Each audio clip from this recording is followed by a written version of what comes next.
quando nós nos referimos ao sofrimento psíquico entre os presbíteros, os religiosos, as religiosas brasileiras, nós devemos seguir quais pistas? Quais são os principais elementos que nos ajudam a entender o sofrimento no contexto eclesial brasileiro? Vamos começar pelo primeiro ponto. Tá? O sofrimento psíquico na vida religiosa e presbiteral, ele é um assunto que desde muito tempo ele é estudado, sendo que nos últimos anos nós temos observado e temos conseguido fazer alguns avanços bastante significativos, principalmente quando falamos da pesquisa a nível científico.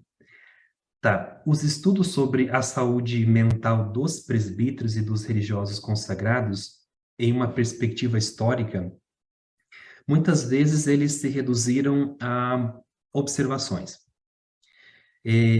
Observações feitas principalmente no âmbito médico, com descrições que são feitas a partir de prontuários clínicos.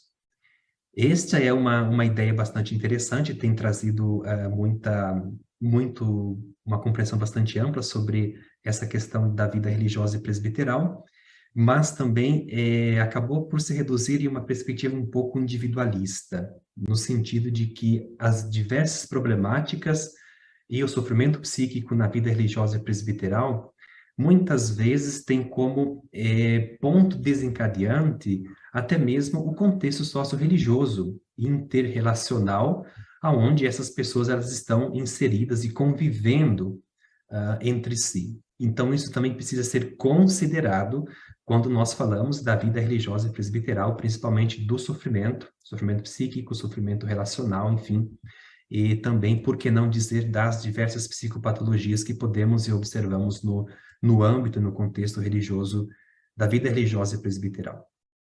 No Brasil, de maneira particular, eu diria até mesmo que, infelizmente, nós não temos uma tradição. Não sei se vocês são de acordo comigo, talvez nós não temos uma tradição de pesquisa bastante metodológica sobre a saúde mental da vida religiosa e presbiteral no nosso contexto.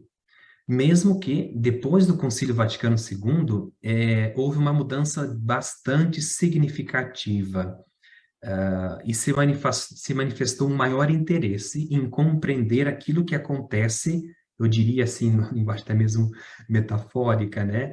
Aquilo que acontece às sombras dos nossos conventos e seminários. Porém, essa nova análise ali depois do Concílio Vaticano II nem sempre ela foi baseada em dados vindo da realidade. Muitas vezes os autores se basearam muito nas pesquisas assim, de âmbito teórico, né? Então, é preciso, então, criar eu diria, como eu poderia dizer, essa tradição, esse hábito de estarmos voltando para o contexto da vida religiosa e presbiteral, olhando aqueles que são os verdadeiros causadores de sofrimento psíquico ao interno do contexto eclesial, também principalmente. Tá.